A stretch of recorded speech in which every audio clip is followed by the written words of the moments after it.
Olá, olá, 24 de novembro de 2020, confira as principais notícias desta terça-feira. Justiça Eleitoral nega a informação de que eleições foram anuladas em municípios maranhenses.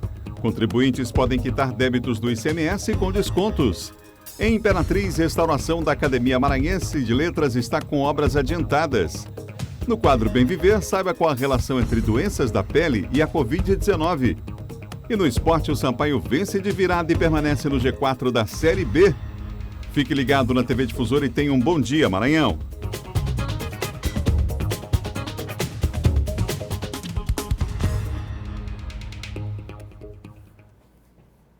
Como você viu aí, temos muitas informações nessa manhã de terça-feira para você. Vamos juntos aqui pela TV Difusora, ao vivo para todo o estado. Que bom saber que você está por aí. A gente está por aqui desde cedo, né? Bem cedo a equipe chega aqui para fazer o Bom Dia Maranhão e vamos juntos até às 8 horas da manhã, quando chega o Marcão do Povo e o Primeiro Impacto.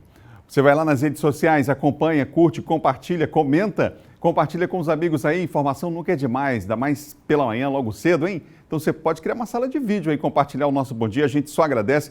Registra lá qual bairro que você está, qual a cidade que você acompanha o nosso Bom Dia. E olha, tem muita gente que acompanha o Bom Dia Maranhão fora do estado, hein? Em São Paulo, em Brasília, pessoal acompanhando e tendo as notícias aqui do Maranhão. Que bom, a gente só agradece essa audiência que só cresce em todo o estado. Temos imagens ao vivo aqui da capital maranhense para inspirar você para começar mais um dia. Vamos lá, está na hora de mandar a preguiça embora e levantar, porque olha o sol, ó, já está brilhando. Temos imagens ao vivo da Praça da Bíblia, uma bela imagem nessa manhã, olha só, nesse passeio que a nossa câmera vai fazendo aí. Vamos mostrando para você aí as pessoas que já estão aí fazendo atividade física, outros indo para o trabalho, enfim, né? Cada um aí com a sua luta e a gente espera que seja um dia realmente abençoado essa terça-feira. Tudo de bom para você, para sua família, você que nos acompanha, imagens ao vivo da capital maranhense. Eu repito, hoje o sol já desde cedo, né, brilhando e a temperatura lá em cima. Daqui a pouquinho a gente vai dar a previsão do tempo para São Luís e para outras cidades do estado. Os contribuintes do ICMS do Maranhão, já de todos os ramos de atividades, eles têm até o dia 30 desse mês agora, para aderir ao programa de pagamento e parcelamento de débitos que oferece até 85% de descontos. É isso mesmo. Vamos ver na reportagem. O programa permite que empresas com débitos do Imposto sobre Circulação de Mercadorias e Serviços possam quitar dívidas geradas até junho deste ano. De acordo com a Secretaria de Estado da Fazenda, o número de empresas com débitos de ICMS pode chegar a 4 mil em todo o estado. Um prejuízo de cerca de 80 milhões de reais, dinheiro que faz falta em diversas áreas. Sempre que o Estado deixa de arrecadar impostos, seja pela sonegação, seja pela inadimplência, é preciso que a população entenda que são recursos que deixam de ser direcionados às políticas públicas que são desenvolvidas pelo governador Flávio Dino, políticas de educação, políticas de infraestrutura, estradas, políticas de saúde, até políticas sanitárias, porque a gente vive um momento de pandemia. O benefício prevê redução de até 90% de juros e multas para pagamentos à vista. Para pagamento parcelado, os valores variam de acordo com as parcelas. 85% de desconto para pagamento em 2 a 10 parcelas. 70% de desconto para pagamentos em 11 a 20 parcelas e 55% para pagamentos em 21 a 60 parcelas. A adesão ao programa de pagamento e parcelamento de débitos de ICMS termina no próximo dia 30. Pode ser feita na sede da Cefaz ou pelo site da Secretaria. O imposto é o principal arrecadado pelo governo do estado. As empresas que não se regularizarem podem enfrentar uma série de restrições. Uma empresa em débito, ela sofre uma série de restrições econômicas, inclusive inclusão em cadastros restritivos de devedores. Então, mais uma vez, é uma oportunidade grande que está sendo oferecida ao contribuinte de pagar ou parcelar os seus impostos com redução, com desconto nos valores de multa e juros. Aqui no Bom Dia, a pauta continua sendo econômica, porque o ministro Paulo Guedes, inclusive, estima perda de cerca de 300 mil vagas formais neste ano. Nós vamos saber mais com o Eduardo Bueno sobre essa informação. Desemprego que já era grande, chegou a pandemia e aumentou, né, Bueno? Bom dia. Bom dia. E o ministro Paulo Guedes falou isso em um encontro ontem no Rio de Janeiro. Ele disse o seguinte, que em média, entre os anos de 2015 e 2016, o Brasil perdeu 20% dos empregos formais, o que dá que gira em torno de 1.300.000 vagas, 1.300.000 empregos que deixaram de ser criados aqui em todo o país. Adalberto, trazendo aqui para a nossa realidade local, por exemplo, a Fé Comércio fez um levantamento divulgado recentemente que, pelo menos para a área de bens, serviços, para o comércio, a previsão é que esse ano, nas vagas temporárias que são tradicionais neste período do ano, haja uma redução de 7%, 6,9% nas vagas ofertadas. No ano passado, por exemplo, as vagas temporárias aqui no Maranhão, no comércio, representaram aí 864 empregos formais. Imagina a redução para esse ano com 7%, né? Mas pelo menos há uma notícia boa. Os empresários locais aqui do estado têm uma previsão aí, ou tem 70% de intenção de contratar pessoas. O ministro Paulo Guedes, voltando aí para o cenário nacional, falou justamente sobre exatamente isso, como a pandemia influenciou nessa queda. Ele falou também que previa uma queda de 9,5% do PIB para este ano, mas acredita que o produto interno bruto vai cair bem menos, metade desse valor. Então, ele está falando aí de uma redução de 300 mil empregos no saldo total desse ano, Adalberto. A gente trouxe então dados nacionais e também dados locais sobre esse índice que interessa a muita gente. Eu volto ao estúdio do Bom Dia Maranhão com você. Muito obrigado, Bueno, pelas informações, viu? Nosso Eduardo Bueno sempre bem informado e trazendo informação para você aqui no Bom Dia. Vamos falar da região Tocantina, porque lá em Imperatriz estão adiantadas as obras de recuperação de um prédio histórico, um prédio de grande importância para a cidade. Vamos ver qual é. A reconstrução do prédio da Academia Imperatrizense de Letras era um antigo anseio dos acadêmicos e da sociedade civil. O local estava com ambiente bastante deteriorado pela ação do tempo. São 72 anos de história de um espaço que já abrigou diversos órgãos públicos e foi a primeira sede da Prefeitura Municipal em 1948. Esse prédio aqui já foi sede de prefeitura, de fórum, enfim. Então é um monumento, né, cultural aí para a cidade e é uma satisfação estar participando dessa obra. Há 26 anos é ocupado pela Academia Imperatrizense de Letras, né? A sua ser a Casa da Cultura Literária de Imperatriz de nossa região. Portanto, um prédio que tem uma simbologia muito grande para a população imperatrizense. As obras já estão bem adiantadas. A fachada passa por uma recuperação completa. O telhado foi melhorado, o piso modificado, saindo as antigas peças de madeira e agora a colocação de cerâmicas em porcelanato. A parte elétrica é nova, de última geração, e o sistema hidráulico ganhou novas instalações. Esta é a maior obra já realizada neste prédio e a expectativa é que os serviços sejam concluídos até o dia 15 de dezembro.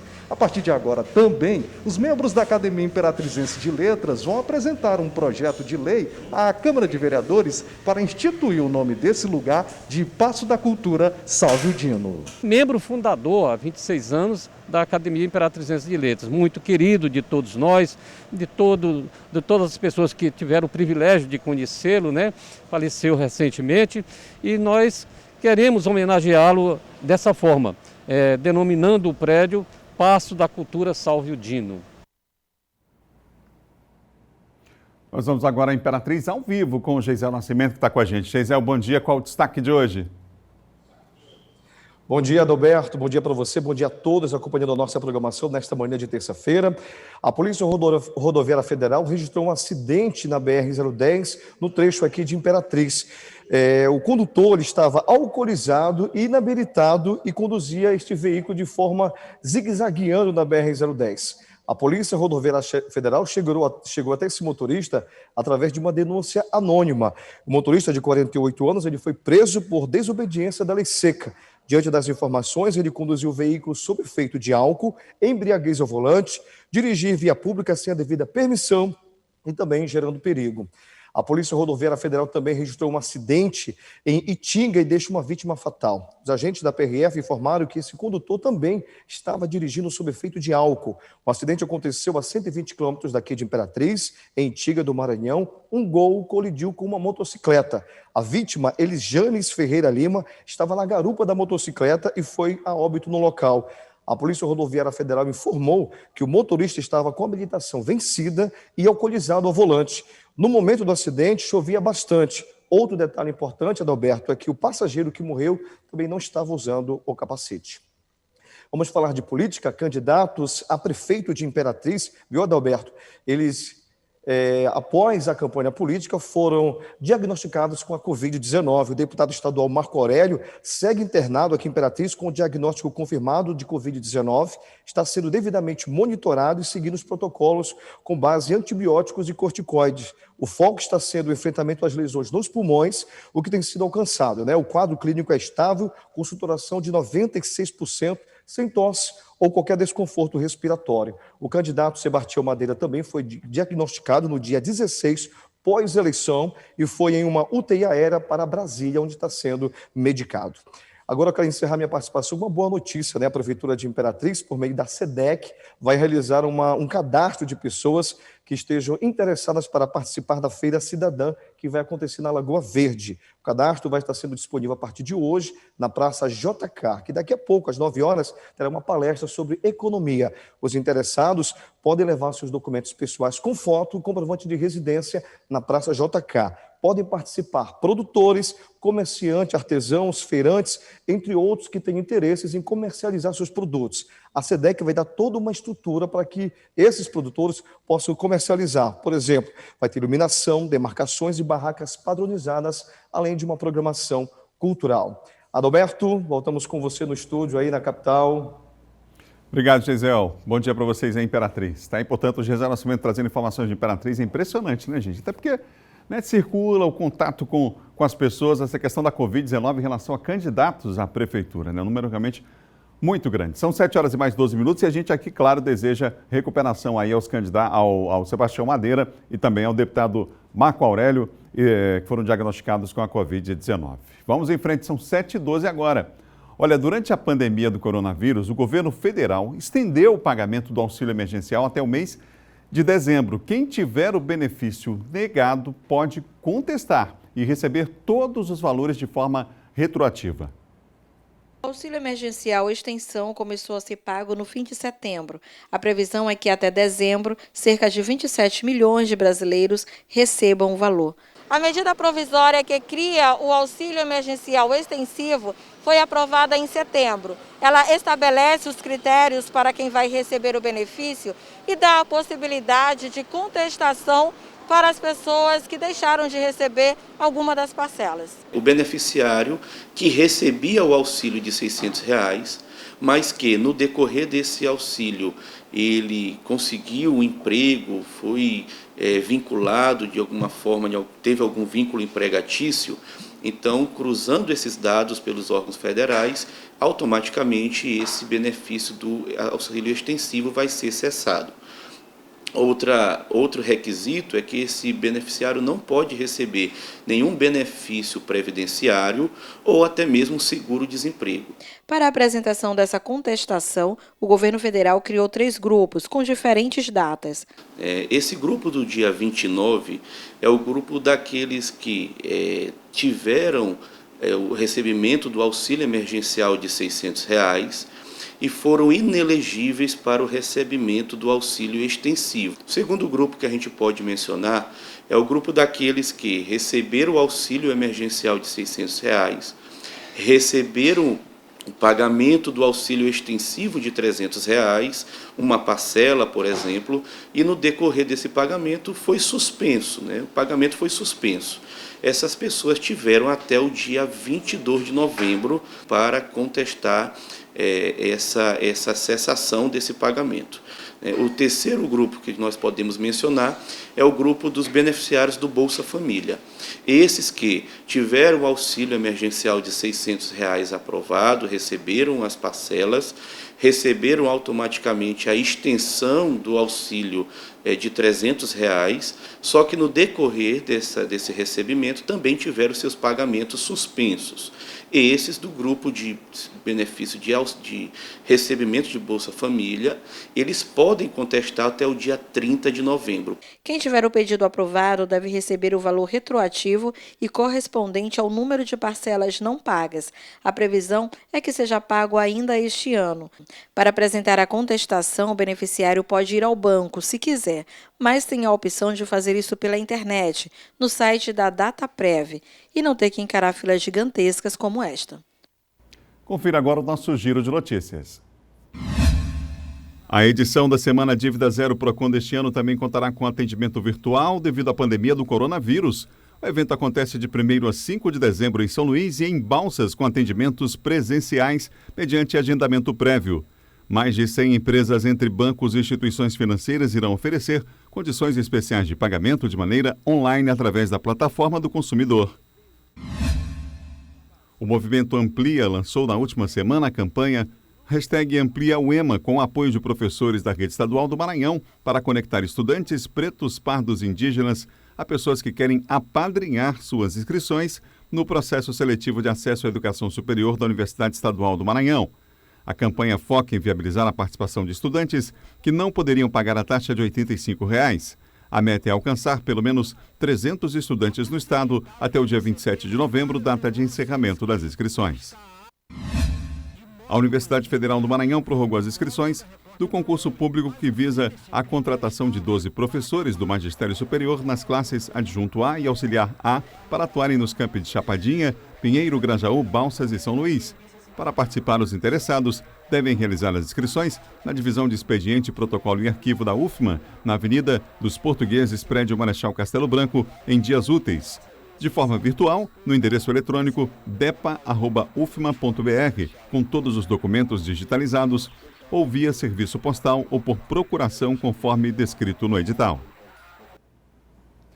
No próximo bloco, o Silvão Alves atualiza os principais assuntos da área de segurança.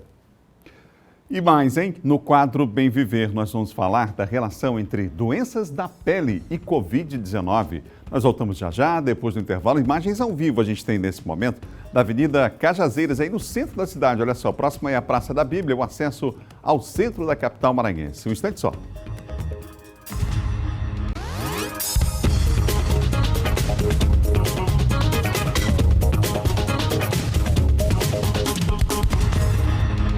São 7 horas e mais 20 minutos, isso, 7h20. 7h20, não perca a hora, você ligado aqui no Bom Dia.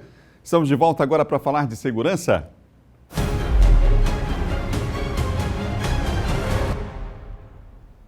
Segurança com Silvão Alves. Bom dia, Silvão. Bom dia, Adalberto. Bom dia a você, bom dia a todos. Silvão, vamos falar sobre um flagrante de ontem à noite que mostra um morador de rua que embarca na região do Renascença pendurado do lado de fora do ônibus, Silvão. Que risco, hein? É um risco muito grande.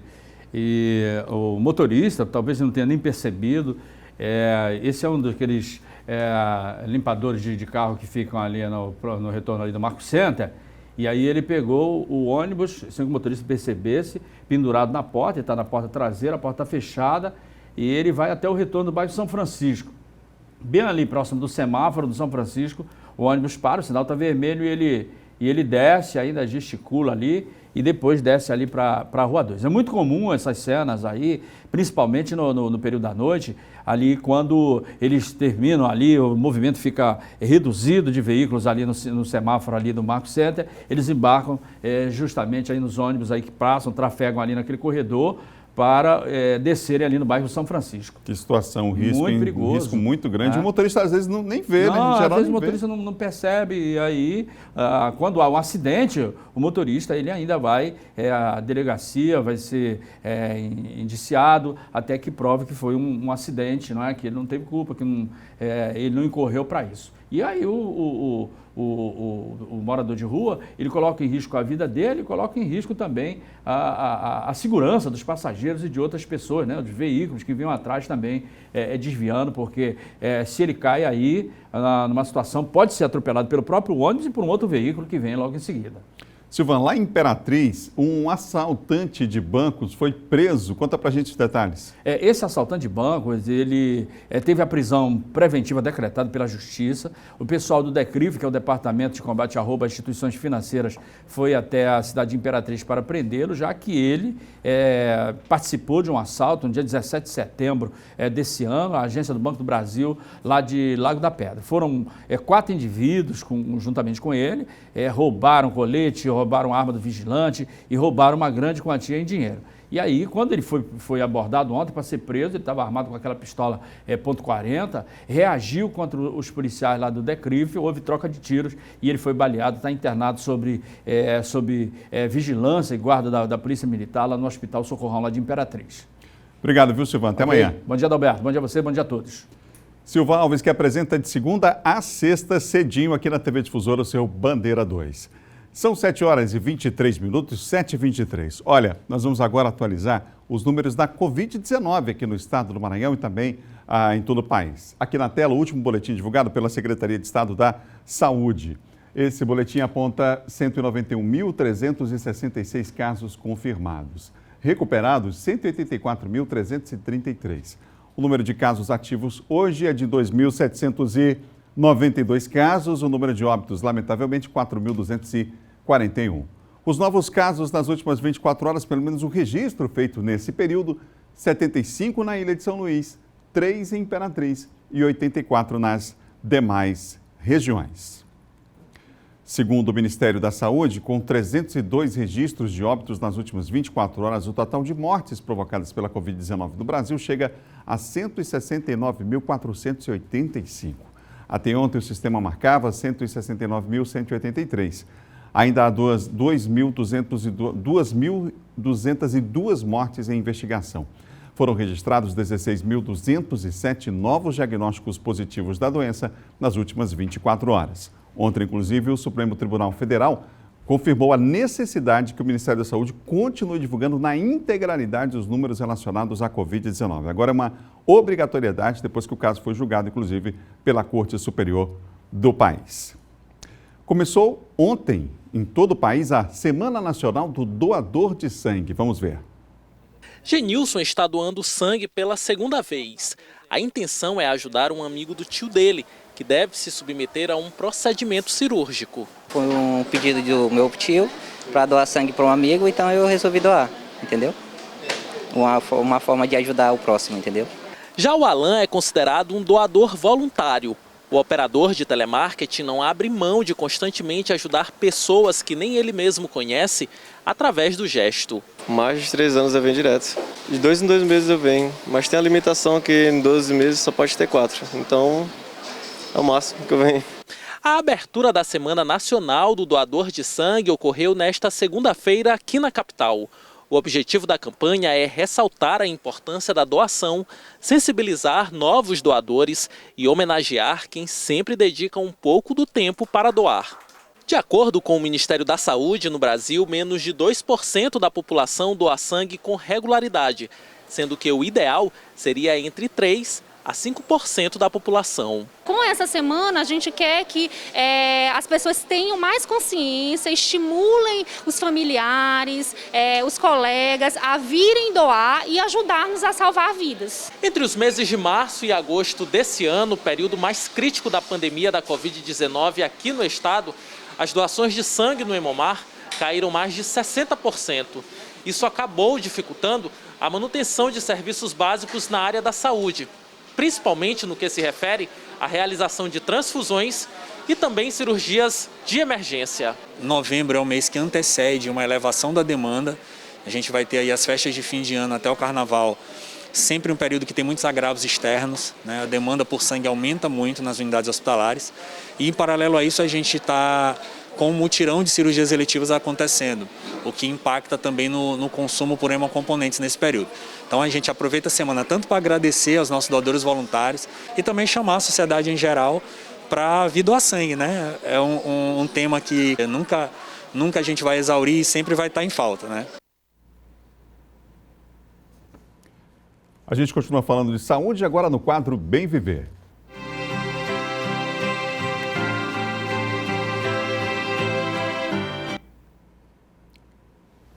Olha, há uma grande variedade de manifestações cutâneas da Covid-19. Entre elas, por exemplo, a urticária, a isquemia e até mesmo a necrose. Sobre essas doenças da pele, eu converso agora com a dermatologista Ana Mônica Abreu. Doutora, bom dia. Bom dia, obrigado pelo convite.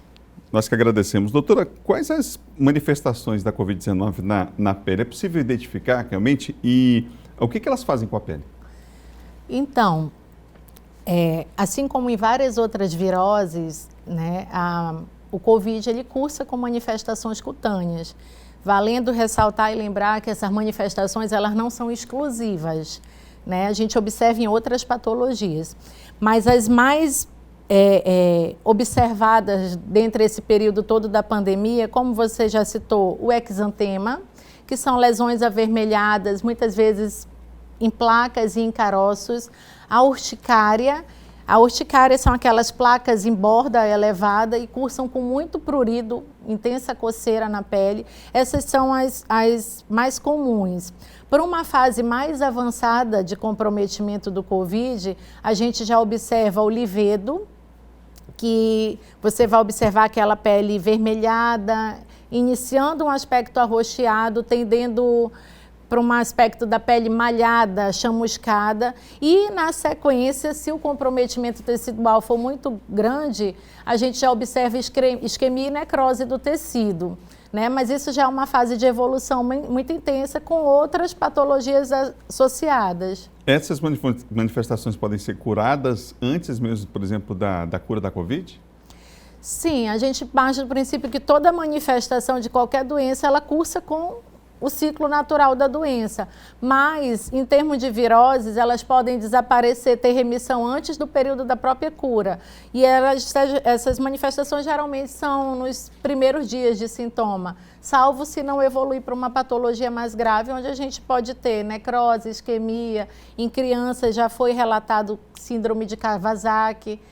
Então a gente pode ter uma fase de evolução mais grave. Você falou ainda há pouco que não são essas manifestações exclusivas, por exemplo, de uma situação de Covid. Como é que a pessoa deve proceder nessa dúvida? Então, a gente tem que ter critério e investigação clínica, fazer a correlação da epidemiologia. Se o paciente manifesta, e considerando que a gente está vivendo um período de pandemia, obviamente que eu tenho que ter um olhar também para o Covid, mas eu não posso ter aquele olhar totalmente direcionado porque eu acabo isolando outras patologias. Então, você tem que correlacionar os sintomas com outras patologias associadas, outros sintomas que a gente conhece e fazer uma investigação com exames laboratoriais para fechar o quadro. Mas, considerando pandemia, é importante que na manifestação de qualquer sintoma, imediatamente você procure um profissional, não necessariamente um dermatologista, né? Embora tenha manifestação cutânea, mas qualquer médico que possa tratar a patologia, considerando que é uma doença ainda misteriosa, que a gente não entende ainda o padrão de agressividade dela. Pacientes, alguns têm remissão e outros evoluem para óbito. Então, a gente orienta que na manifestação de qualquer sintoma, você vá imediatamente, né, procurar um serviço de atendimento para ser direcionado. O tratamento dos sintomas sofre, então, alteração em relação a associado ou não à Covid-19? Não necessariamente, por se tratar de uma virose, né, ainda que com a gravidade dela, a gente trata os sintomas da virose, né? E para o quadro de febre, para o quadro de urticária, um antihistamínico, mas é sempre importante com a ajuda de um profissional para não ter o que a gente chama de interações medicamentosas. Você está usando remédios mais fortes e de repente está tomando outros remédios para sintomas que são parecidos, mas que não são da doença. Doutora, aproveitando sua presença aqui no nosso quadro de saúde, a gente está uma semana aí de uma data importante, aliás, um mês importante, que é o de dezembro, relacionado aos cuidados com o câncer de pele, né? A gente está numa região que a gente sabe aqui, a gente mostrou ainda há pouco imagens ao vivo, quer dizer, o dia já começa às 6 da manhã, 5 da manhã. Sim. Quem vem geralmente da região sul, chega aqui, às vezes fica espantado quando vê 6 horas da manhã, como o sol a pino, né? Solão, né? Então, nem sempre a gente toma esse cuidado, tem esse cuidado em relação à pele, doutora. Por exemplo, o uso de um protetor, todo mundo deveria usar? Todo mundo tem que usar protetor, né? Você está referenciando o mês que é muito importante para a gente, principalmente nós dermatologistas focamos muito, que é o dezembro laranja. Mas todo ano é tempo de prevenção, a gente fala muito isso, o uso do protetor solar, ele deve ser constante, ele deve ser reaplicado a cada 3 horas. Eu sempre costumo dizer no consultório que mais do que o fator, que as pessoas confundem muito, tem muito essa dúvida, é a frequência. Se você tem uma frequência constante, você está protegido. E nesse caso, em relação ao fator, tu falou da frequência, a cada 3 horas, né, a necessidade de usar. E existem informações que circulam até na internet dizendo que alguns produtos têm, por exemplo, petróleo, que é melhor evitar, ter cuidado, enfim. Tem esse critério mesmo de escolha? É preciso ter cuidado em relação a esse produto que vai ser utilizado? Sim, hoje em dia o mercado de produtos dermatológicos, cosmecêuticos, ele está bem extenso. Então, sempre procurar um profissional para indicar, porque hoje a gente observa com as mídias sociais, blogueiras, outros profissionais indicando muitos produtos, mas procurar produtos que são principalmente livres de parabenos. Quando você fala o petróleo, é principalmente, né, produtos à base de parabenos que podem dar processos alérgicos na pele. A gente preconiza esses produtos. Como é que fica a situação de quem fala assim, não, mas eu não trabalho no sol, eu não estou o dia inteiro na praia vendendo alguma coisa, eu estou no meu trabalho, eu saio aqui rapidamente, volto, enfim. Eu acho que eu não preciso usar. Isso é uma lenda? O sol, ele tem carga cumulativa. Não é o sol que você pega agora, é o que você pegou ao longo da vida toda. E quando a gente fala sol, a gente não só fala daquela exposição gratuita, um final de semana, uma bola, uma praia, ou aquele trabalho direcionado no sol. A gente fala de qualquer emissão de calor, né, de qualquer recepção de raios solares. Então, em qualquer uma dessas situações, você tem que estar passando. E nesse período da pandemia, onde principalmente naquela fase inicial que a gente teve lockdown, as pessoas ficaram mais no fica em casa, a gente reforçou muito o uso do protetor, porque as pessoas acabam relacionando o que, de fato, é muito importante, o câncer ao sol. De fato, é o maior fator que agrega e que potencializa o câncer de pele. Mas o ambiente fechado também pode dar câncer de pele, que é uma interrogação que as pessoas ficam... Nossa, aqui nós temos lâmpadas de LED, luz visível, a luz azul. Então, dentro do ambiente fechado, a gente tem também exposição, porque essa luz, ela é cancerígena. Então, a gente tem que usar protetor até em ambiente fechado. Doutora Ana Mônica, obrigado pela entrevista. Só reforçando aquele horário ideal para as pessoas pegarem sol e o horário que devem evitar, rapidamente, só para a gente fechar. O melhor sol, ele é entre 7 e 9 horas e depois das 5 da tarde, 4h30, 5 é um bom sol, principalmente também para estimular a produção de vitamina D na pele, que é uma molécula que faz uma imunomodulação, né? Estamos no período de várias doenças, pandemia, então melhor ressaltar a imunidade da pele. E a vitamina D ajuda a imunidade e é produzida e sintetizada na exposição solar. Com cuidado, né? Ficar numa exposição excessiva e dizendo estou ativando a minha vitamina D também não é tão bom. Obrigado, doutora, Obrigada. pela entrevista. Viu? A gente, nesse momento, agradece aqui a presença da dermatologista Ana Mônica Abreu com a gente aqui no estúdio. No próximo bloco, a gente vai falar de esporte, hein? O Sampaio venceu de virada e ficou no G4. E mais, Justiça nega notícia de anulação de eleição em cidades maranhenses. É fake news, hein? A gente volta já depois do intervalo. Imagens ao vivo a gente tem agora da Avenida Vitorino Freire aqui na capital maranhense. Imagens ao vivo, você vê aí o sol, a gente estava falando do sol, olha aí, ó. Já deu suas caras, já apareceu, já deu ar de sua graça. A gente volta já com Bom Dia, com o Diogo Coutrin, inclusive, falando dos bastidores da política. Voltamos já.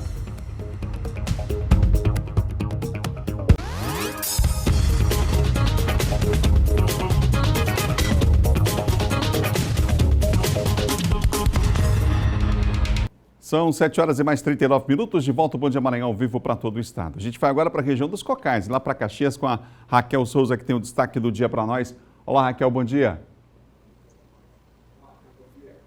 Bom dia para você, Adalberto. Bom dia a todos que nos acompanham. Infelizmente, noticiamos hoje mais um acidente, dessa vez de trânsito. Ontem pela manhã, na MA 034, que dá acesso ao povoado Bananalzinho, zona rural do município de Coelho Neto, que fica a cerca de 104 quilômetros aqui de Caxias. Uma criança de 6 anos de idade que morava no povoado Bom Sossego foi vítima de atropelamento e morreu no local do acidente. Segundo o relato de testemunhas, um automóvel modelo caminhonete de placa ainda não identificada atropelou a criança. O condutor do veículo evadiu-se do local sem prestar socorro.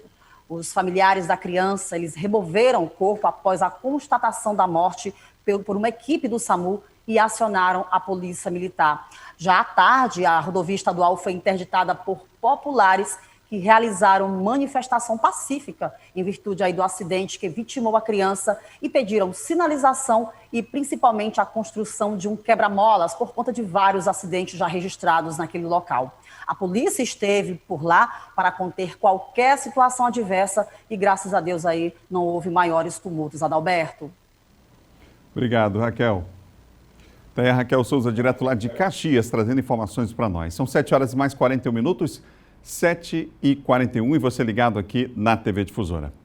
Você sabia que houve um sinal de alerta que vai se encerrar daqui a pouco, às 8 horas da manhã? Pois é, o sinal de alerta para ventos fortes, tempestade aqui no estado do Maranhão até as 8 horas da manhã de hoje era esse o alerta. A gente vai saber agora como é que fica o tempo hoje em algumas cidades, começando por Imperatriz, lá na região Tocantina. A gente tem imagens ao vivo aqui agora, o tempo está nublado por lá e vai permanecer assim durante todo o dia, tempo nublado, pancada esparsa de chuva a qualquer momento, é o clima ao vivo, imagem que você tem aí nesse momento, imagem em tempo real de Imperatriz, a mínima por lá 22 e a máxima hoje de 34 graus. As andorinhas hoje estão tímidas, não apareceram aqui no Bom Dia, geralmente aparecem nessa imagem, essa bela imagem da cidade de Imperatriz.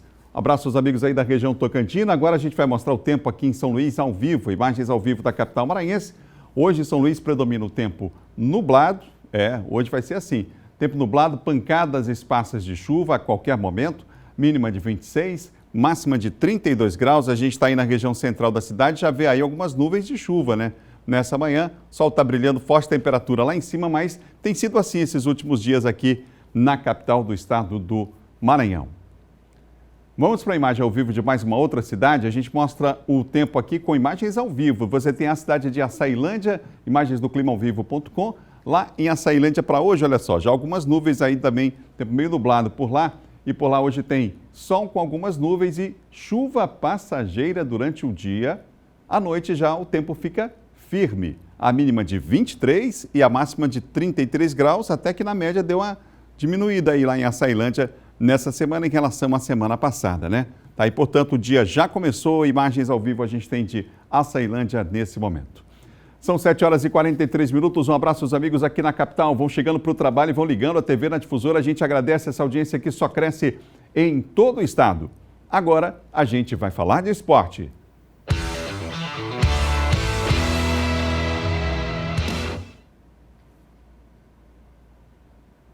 Vamos falar de esporte porque o Sampaio venceu ontem o Figueirense de virada e se mantém aí no G4 no Campeonato Brasileiro da Série B. Pois é. O jogo aconteceu ontem. O início do jogo foi complicado e o tricolor levou esse gol aí de Lucas Barcelos aos 5 minutos. Olha aí, comemorando o gol aí o Lucas. Na sequência, o Sampaio quase leva outro em cobrança de pênalti defendida pelo goleiro Gustavo. E a Bolívia Querida se agigantou aí na etapa final. Foi buscar os 3 pontos. Os gols do tricolor foram marcados por Marcinho em bela cobrança de falta e o Jackson já no apagar das luzes, olha só, marcando o gol para a equipe do Sampaio Corrêa. Sampaio Corrêa, portanto, de bem com a vida a torcida boliviana, vitória na raça que garantiu a Bolívia no G4 e em segundo lugar na tabela, por enquanto, com 40 pontos. Sexta-feira, o Sampaio volta a campo para enfrentar o Brasil de Pelotas, 7h15 da noite aqui em São Luís, no Estádio Castelão. Agora o assunto é Libertadores da América. Porque vai começar o mata-mata da Copa Libertadores da América 2020. Abrindo as oitavas de finais, o Flamengo encara o time argentino do Racing com transmissão aqui da TV Difusora. Um clube que tem uma nação, que acompanha o time em todas as partes. Não foi diferente na chegada à Argentina. A maior torcida do Brasil deu seu recado. O Flamengo foi bem recebido. E trouxe também novidades. o experiente lateral Felipe Luiz, que se curou de uma lesão na coxa, e o artilheiro Gabriel Barbosa, recuperado de dores musculares. No treino fechado de hoje, no CT do Boca Juniors, Gabigol ainda ganhou uma camisa de Carlitos Teves antes de treinar normalmente. Boas notícias para os rubro-negros, que tinham motivos de sobra para comemorar. As coincidências da vida. O Flamengo está na Argentina para uma partida decisiva da Libertadores, exatamente um ano depois de conquistar a América, numa final épica contra o River Plate. O dia 23 de novembro de 2019 não sai da memória dos flamenguistas. Com 2 gols nos minutos finais de Gabigol, o Fla conseguiu a virada. Um bicampeonato histórico. Durante todo o dia, o clube celebrou nas redes sociais. Muitos tentaram, poucos conseguiram. Agora o desafio é conquistar de novo. E o duelo contra o Racing, que está em crise, com 4 derrotas consecutivas na liga local, inaugura as oitavas de final. O SBT mostra ao vivo para todo o Brasil nesta terça-feira, a partir das 9h15 da noite. O sonho de manter o vermelho e preto no topo da América continua. Hoje à noite, então, não perca aqui na tela da TV Difusora. São 7h46, vamos falar de eleições?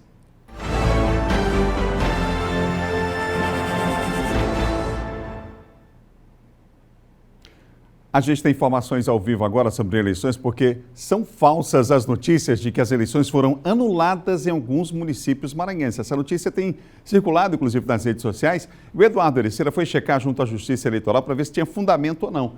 Não tem fundamento nenhum, né, Eduardo? Bom dia. Pois é, Adalberto, muito bom dia a você, bom dia a todos que acompanham o Bom Dia Maranhão, uma ótima terça-feira a todos. Inclusive, a gente começou ontem com o presidente do Tribunal Regional Eleitoral do Maranhão, a gente que veio conversando com ele durante todo esse processo eleitoral, no primeiro turno foi assim, no segundo turno também tem sido assim, e ele falou sobre, lamentou nessas notícias falsas, as famosas e tão prejudiciais fake news que vem circulando sobre a possibilidade, ou que já teria até inclusive sido anulada as eleições em alguns municípios maranhenses, e vale lembrar que isso não acontece só aqui no estado do Maranhão, essas mensagens instantâneas que vêm sendo disparadas nas redes sociais, inclusive envolvendo eleições aqui no estado do Maranhão e até em outros estados. O próprio Tribunal Superior Eleitoral, em todo o país, claro, vem se manifestando a respeito desta informação. Não há confirmação nenhuma de anulação de eleições em qualquer parte do Brasil, em qualquer estado brasileiro. Aqui no Maranhão não é diferente. Inclusive o Tribunal Superior Eleitoral, o próprio Tribunal Regional Eleitoral aqui do estado do Maranhão já se manifestou por meio de nota, falando dessas fake news, essas notícias falsas que vem circulando, principalmente a respeito da nulidade, do processo eleitoral que não ocorreu. Um trecho da nota exatamente diz o seguinte: lamenta qualquer tipo de informação falsa e sem qualquer fundamento e não condizem com a realidade, oriundas de iniciativas irresponsáveis, a classificação da nota do Tribunal Regional Eleitoral, de pessoas sem qualquer compromisso com o respeito à ordem democrática e aos princípios de cidadania. Inclusive, a gente vem acompanhando todo o processo que é feito antes mesmo do dia da eleição. Foi assim no primeiro turno, tem sido assim no segundo turno. Na sexta-feira, inclusive a nossa equipe de reportagem acompanhou aí esse processo que vem sendo feito da geração de mídias na sexta-feira, nas urnas eletrônicas, que aconteceu no Fórum Eleitoral, e a gente foi até a central das urnas ontem, onde vem acontecendo um outro procedimento que atesta a segurança das urnas, que atesta a segurança do pleito, que é justamente a carga e lacre das urnas. Inclusive, o próprio presidente, o desembargador Tairone, presidente do TRE aqui no Maranhão, ele disse que há o convite para as coligações, para os partidos, para os políticos, para os eleitores, para a comunidade em geral, para quem quiser acompanhar tanto a geração de mídias quanto o carga e lacre das urnas, que é o procedimento que vem sendo feito antes do dia da eleição, que acontece nesse segundo turno já no próximo domingo. Há esse convite para todas essas pessoas, é liberado para quem quiser acompanhar todo esse processo que é feito para garantir a segurança do pleito. Foi reforçado, inclusive, isso pelo presidente do TRE, que é aberto a todos, políticos, coligações, eleitores, a própria população em geral. Adalberto, informação também importante, a partir de hoje, dessa terça-feira, há 5 dias aí do segundo turno das eleições municipais em 57 cidades, incluindo aqui, claro, a capital maranhense, São Luís, onde vai haver segundo turno, não poderá ter eleitores, ninguém poderá ser preso ou detido. A regra consta no artigo 236 do Código Eleitoral, o período de salvo-conduto.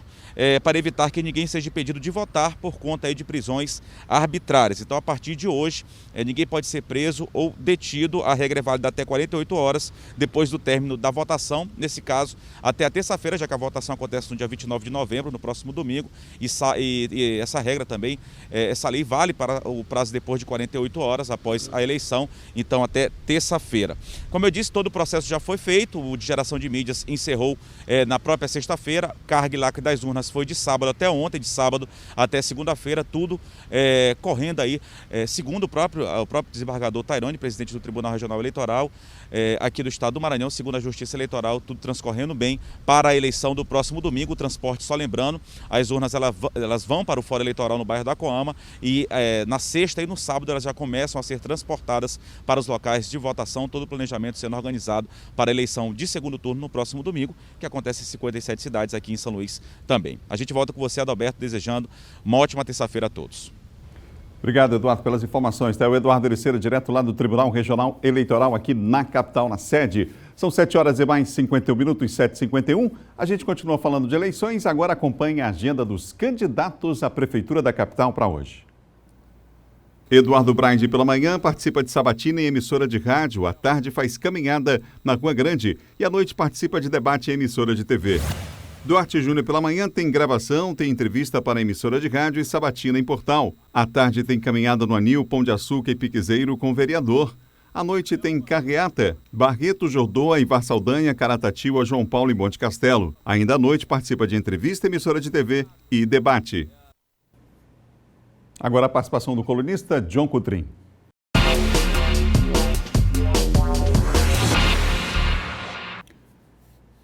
John Coutrin, bom dia. Bom dia, Adalberto. Bom dia a todos. Ô John, Bolsonaro indica filiação a novo partido em março, se a aliança não for criada? Se a Aliança do Brasil então já tem um plano B aí. Já tem um plano B, Adalberto. Com certeza, foi um fracasso, na verdade, né? A criação desse partido, a Aliança pelo Brasil, foi um fracasso. Não conseguiu nem 10% das assinaturas para a criação do Aliança pelo Brasil. E, claro, o presidente já pensa no plano B, não vai ficar esperando aí um partido que parece que não vai para frente. E a possibilidade, Adalberto, dele se filiar ao PP, a grande possibilidade do presidente Bolsonaro ir para o PP, que é um partido aí que que comanda aí o Centrão, né, um dos partidos do Centrão, partido fisiológico, na verdade, a gente não pode esquecer disso, e que tem figuras aí envolvidas em casos de corrupção, figuras bastante controversas no PP. Mas deve ser a possibilidade, não descartando o Republicanos, Adalberto, que é um partido que já abriga os filhos do presidente Jair Bolsonaro. Então, deve ser uma das duas possibilidades. O presidente vai aguardar a eleição da Câmara Federal para depois aí tomar uma decisão em março, segundo ele falou ontem, quando saía ali no Palácio do Planalto. Essa é uma possibilidade. O presidente até precisa, Adalberto, de um partido que tenha fundo, que tenha dinheiro, né? E o PP, com certeza, tem um fundo muito bom, partidário, e que também até financia as viagens dele pelo Brasil. Ele não pode-se dizer que hoje a tendência maior seria o PP mesmo? Hoje, sim, hoje é o PP. O Ciro Nogueira já convidou ele várias vezes, né? O senador Ciro Nogueira. E, Adalberto, é necessário que ele tenha um partido. Ele não pode ficar viajando pelo Brasil com dinheiro da presidência da República. Ele precisa de um partido que financie isso, não é? Ele precisa de um partido. Então, o PP seria, portanto, essa possibilidade, mas também o Republicano já fez o convite, e até o Patriotas, que quase chegou a filiar o presidente, né, nas eleições passadas, quase ele para o Patriotas, também seria uma terceira possibilidade para o presidente da República. O certo é que ele já pensa, até, Adalberto, isso também, de certa forma, atrapalhou os candidatos do presidente Bolsonaro, os candidatos do presidente Bolsonaro nas eleições deste ano, já que o Bolsonaro não tem um partido, aí ficou todo mundo disperso, né? Filiou em partido A, B ou C, não houve uma unidade e, de certa forma, contribuiu para o fracasso dos candidatos bolsonaristas nas eleições deste ano. Ô John, o Rubens Júnior está fora da reta final da campanha do Duarte? O Rubens ontem, ele publicou no Twitter, né, dizendo que está com uma virose, né? Ele fez os exames. O Rubens, ele foi recém-curado da Covid-19. Como ele próprio diz aí, frisa, Adalberto, houve até uma suspeita de reinfecção pelo coronavírus, mas é um tempo muito curto, né, para uma reinfecção. O Rubens, menos de um mês para a reinfecção, seria, claro que, pouco provável, né? Pouco provável a reinfecção pelo coronavírus. Então, ele alega uma virose, né? e está fora aí, Adalberto, das eleições do segundo turno. Ele apenas fez um ato, junto com o Bira do Pindaré, em que declarou apoio ao Duarte, mas depois saiu, não apareceu mais, sumiu, e agora está com uma virose que tira ele aí das eleições do segundo turno. Você viu ainda há pouco o Geisel trouxe a informação, a confirmação do Madeira e também do Marco Aurélio com Covid, né? O Marco Aurélio fez vários exames, a princípio não detectava nada, né? Mas ele está com Covid-19 se recuperando no macro-regional de Imperatriz, e o Madeira também se recupera disso. Apenas para finalizar, Adalberto, né? Ontem uma decisão, o doutor Julinho obtém mais uma vitória, né? O doutor Julinho, que foi eleito prefeito de Ribamar, ele obtém mais uma vitória na Justiça, né? O desembargador Baima Araújo, do Tribunal de Justiça do Maranhão, indeferiu o pedido do Ministério Público do Maranhão e manteve intacta a decisão da própria Justiça Eleitoral pela validade de um acórdão do Tribunal de Contas do Estado em relação àquelas contas do doutor Julinho, portanto, segunda vitória dele na Justiça. Obrigado, John. Até amanhã. Até amanhã. John Coutrinha, nosso colunista de política aqui do Bom Dia. Olha, a Prefeitura de São Luís está executando serviços de reforma do largo de uma das igrejas mais tradicionais aqui da capital. Ainda esse ano, as obras no Centro Histórico devem ser entregues. Vamos ver. Dona Keila, há 17 anos, vende mingau de milho no Largo de São João. Ela diz que viu o lugar se transformar de uma praça em um estacionamento e agora vive a expectativa da requalificação na área. Era bem difícil mesmo, porque todo mundo botava carro, aí ficava uma bagunça. Mas agora ficou, pelo jeito fica melhor. São 800 metros quadrados de obras previstas para serem entregues no mês que vem. O espaço está ganhando novo piso, bancos, acessibilidade, iluminação e arborização. Durante as escavações, um velho conhecido reapareceu. Os trilhos do antigo bonde elétrico que circulava aqui pela Rua da Paz. Essa obra não tem só o objetivo de trazer mais infraestrutura, mas também de resgatar um pouco da história do entorno da quarta igreja mais antiga da capital. O largo ele vai voltar a ter os postes coloniais, ele vai voltar a ter a arborização, paisagismo, os bancos em ferro fundido com madeira. Então é uma obra que vai dar uma beleza muito bacana para todo esse espaço e vai servir como mais um ponto de visita para a população e para os turistas. Construída no século XVII, no coração do centro de São Luís, a Igreja de São João resistiu à ação do tempo. É a prova material do passado que vai continuar viva no futuro. A ideia é justamente que com essas obras públicas que estão sendo executadas, a gente espera que a iniciativa privada agora entre, fazendo a sua parte e transformando esses casarões que porventura estão fechados em cafés, bares, restaurantes, para que a gente possa dar uma nova dinâmica econômica para essa área aqui, inclusive no período noturno. Fica a dica, né, gente? A igreja é belíssima, o largo tem tudo para ficar muito bom, a gente vai acompanhar aí até o final do ano, deve ser entregue. Lembrando que o zelo, o cuidado com tudo isso é de quem? Do poder público? Não, de todos nós. A gente tem o largo ali, a Rua de Nazaré, Praça João Lisboa, que acabou de ser entregue, então, pelo amor de Deus, vamos cuidar da cidade que é de todos nós. Outras notícias você confere no nosso portal MA10, amanhã a gente se encontra. Tchau, tchau, depois do Bandeira 2. Imagens ao vivo da cidade a gente tem Avenida Vitorino Freire,